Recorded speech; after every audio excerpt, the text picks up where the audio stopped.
Good morning and welcome to Kantipur TV HD. You're watching Kantipur Yoga, and आज को episode again I am back with another pranayam practice. We will be doing two different kinds of pranayam. One pranayam is called Bhastrika and the other pranayam is called Sitkari.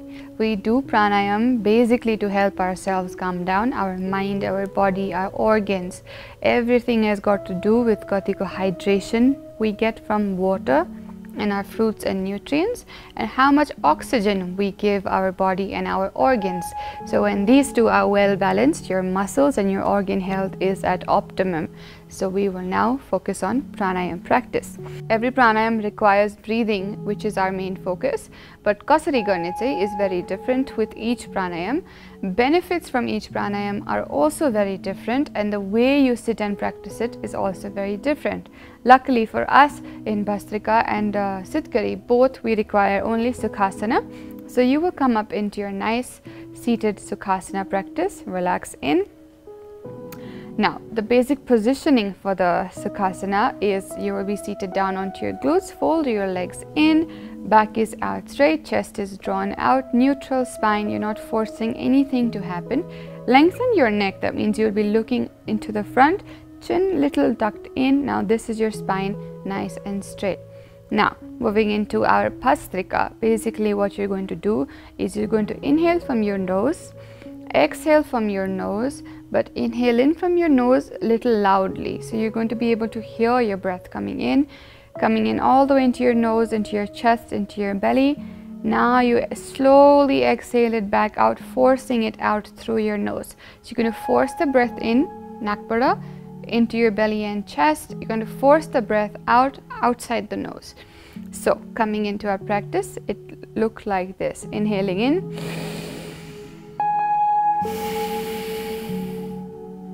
when you do so, you inhale in, your belly expands. So when you try to force the breath outside the nose, it's forcing the lungs to really push out.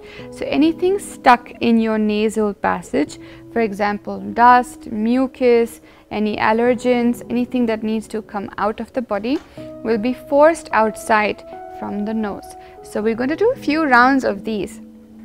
You inhale in from the nose.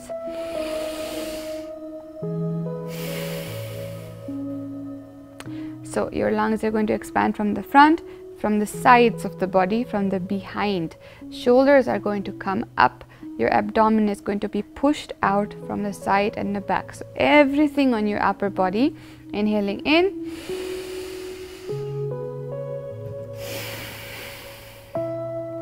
Now coming into the main tips of how to start practicing. You again, as we said, Sukhasana, you inhale in from your nose forcefully. Now main practice that happens here is from your abdomen. So pet bara, all the abdominal muscles are doing majority of the job. You're going to inhale in, it's going to be very controlled, so not rhythmically, normally, very controlled breath. Inhaling in, you are going to control what the body is doing. You are going to control how the muscles are moving. As you exhale, you control your abdomen, slowly forcing the breath out. You force the breath outside from the nose. So rhythmically, you control your inhales, you control your exhales, you control your chest, you control your abdomen. You see how the breath is supposed to come in and how the breath is supposed to go out, following with a nice loud sound from your nose inhaling, loud sound from the nose exhaling. Now we will keep only 3 to 5 rounds. Take a break and do another 3 to 5 rounds. If you struggle with heart conditions, if you are pregnant, if you have extremely high BP, you're going to avoid this practice. If you have any disorders that come in with vertigo, balance, and a little distortion of your eyes, you're going to avoid this practice completely. Do not even attempt it, because this can cause a little problems for you later on, because again this creates a lot of heat in the body. This may also create a little difference with your blood pressure. You're going to avoid this practice if you struggle from hypertension and if you have glaucoma in your eyes. So glaucoma is an eye disorder, an eye condition that you want to avoid this Bhastrika pranayam with. Also, if you have a problem with your retina in your eye, you're going to avoid this this practice. So let's come into our Sukhasana. Engagement from your abdomen, sit up straight. Inhale in from your nose. Exhale.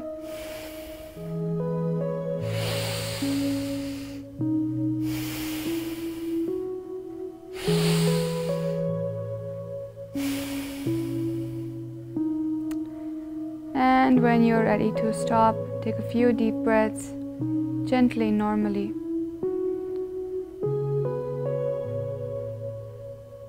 And whenever you're ready, you can slowly rub your palms together. Cup your eyes, open up your eyes in the cup of your palms, adjust back into the light. Now, like myself, if you have practiced this with me, you will feel a little lightheadedness, which is completely normal. Take your time before you adjust back into the light again. Gently give yourself some time before you start to make any more movements. Now, the benefits of this asana is it helps you with oxygenating your blood. It makes your body quite nice and revived, especially if you're feeling tired. This will give you like a nice kickstart and boost of energy that you especially need to start the day, or once you get back home and you're tired and you still need to do a few things. Just a few rounds of these and you should feel much better, much calm and collected. Your mind should feel a little bit more clearer.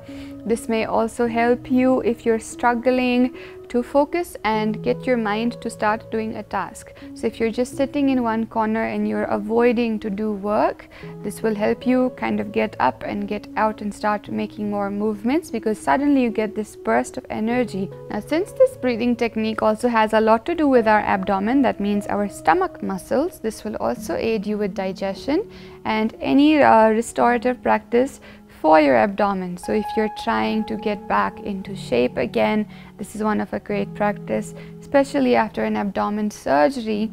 If you're trying to engage those abdomen walls after surgery, they're going to be very weak. After pregnancy or a natural birth, they're going to be very weak. So even practicing this will help you really engage your abdomen and work those deep core muscles inside. This is one of those practices that you can work. Also, again, if respiratory problems you're having with the dust and allergies, pollens, or excess mucus is stuck somewhere in between your throat, practicing Bhastrika will really help you relieve that. It may either just come out and you want to spit it, or it may just go back down into your digestive tract and then leave the body like that. That was your Bhastrika practice.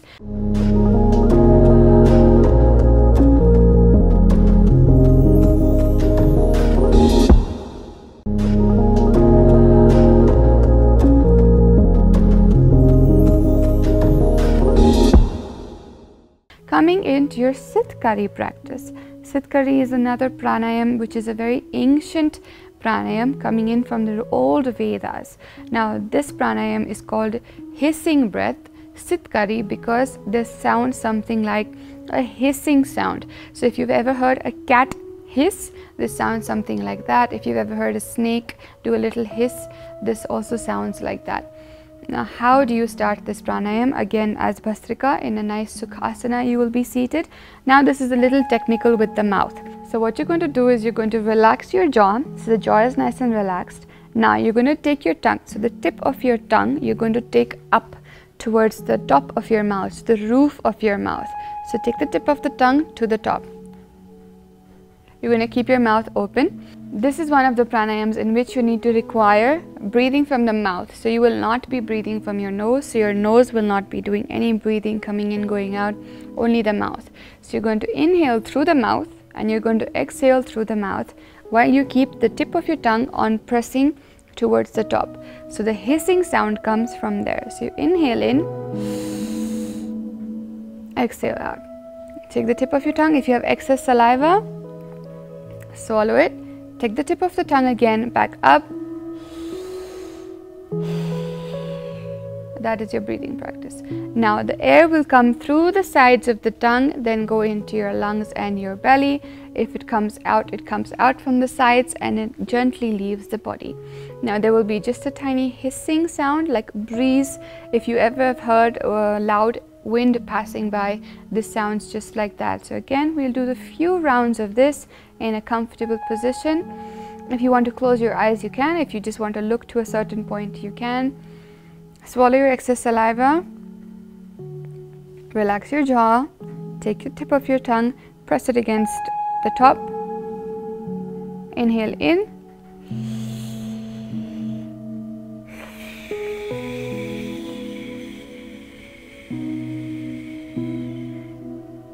that's your breathing practice. You will be doing this a few more times.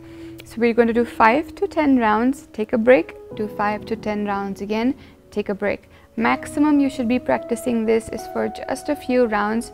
Don't overdo it. Pranayam practice also, overdo gare bhane se you may have a lot of side effects. That means lower BP, problems with your heart, your breath and your rhythm of your heartbeat may be irregular then.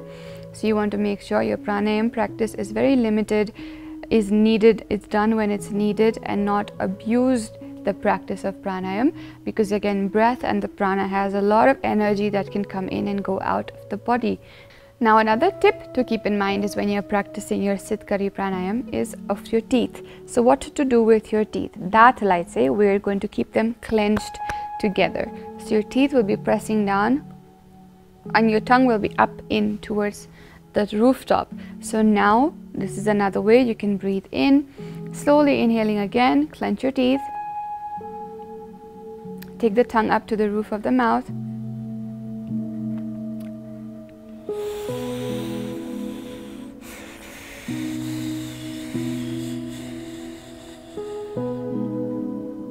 That is your Sitkari pranayam. It may feel very weird in the beginning. It may feel a little funny to you also. But again, this has a lot of benefits for you. If again, you struggle with two things, grinding your teeth, you might want to consult with your dentist before trying this practice, because again, if we have dental problems, this requires us to press our teeth together.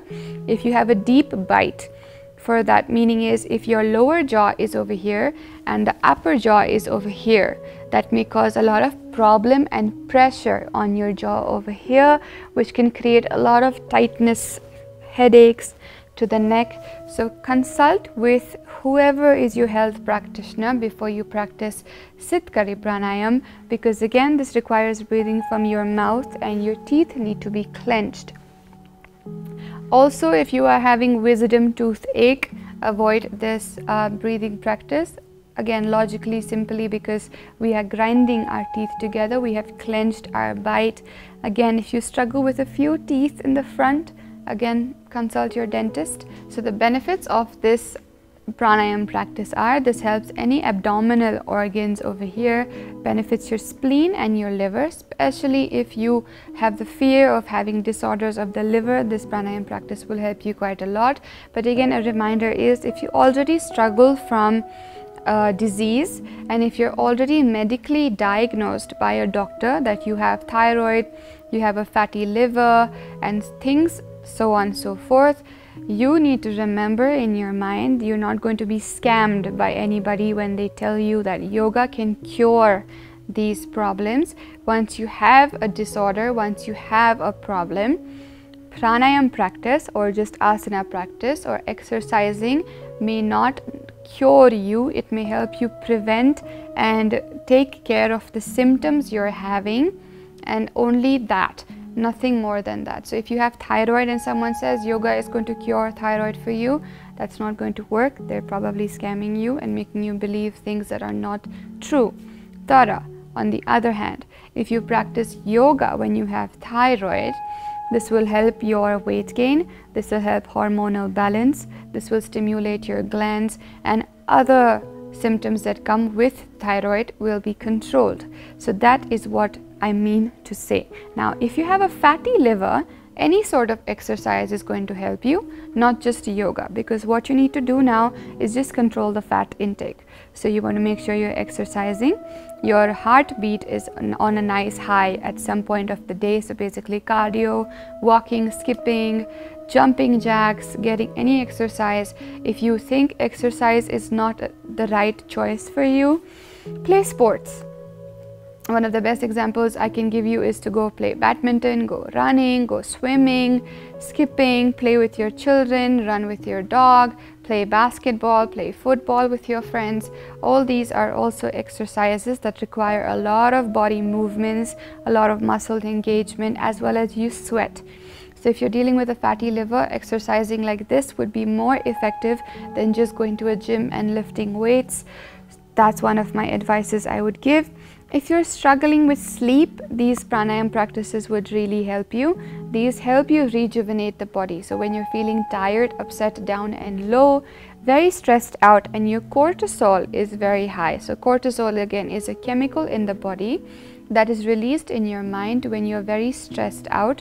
So ekdam stress bhayeko bela chai cortisol is released in the body, which can create disturbance in your sleep, can create disturbance in your diet, and can cause weight gain. Extreme weight gain or extreme weight loss can also be a reason because of your stress in your life. This may also cause you to overeat or not eat at all.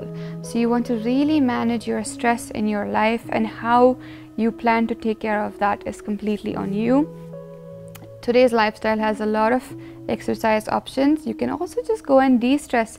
If you think going to a massage helps you de-stress, if you think playing with animals helps you de-stress, gardening, cooking, cleaning, shopping, not excessive shopping please, but if you think doing all these things can help you de-stress, kindly please go ahead and go for it, because cortisol is something that can also cause a little addiction. So cortisol addiction is a real thing. If you want to Google it and read about it, you may. The same way you are addicted to dopamine and serotonin, you also can get addicted to cortisol, which is again a stress hormone. So you want to make sure the stress factors in your life are kind of played out well, and you take care of those before you try to focus on anything else with your physical and mental fitness. Now I hope you enjoyed today's pranayama practice, and I hope you take care about the cortisol in your life and how you plan to work with your body, your hormones and the chemicals in your body.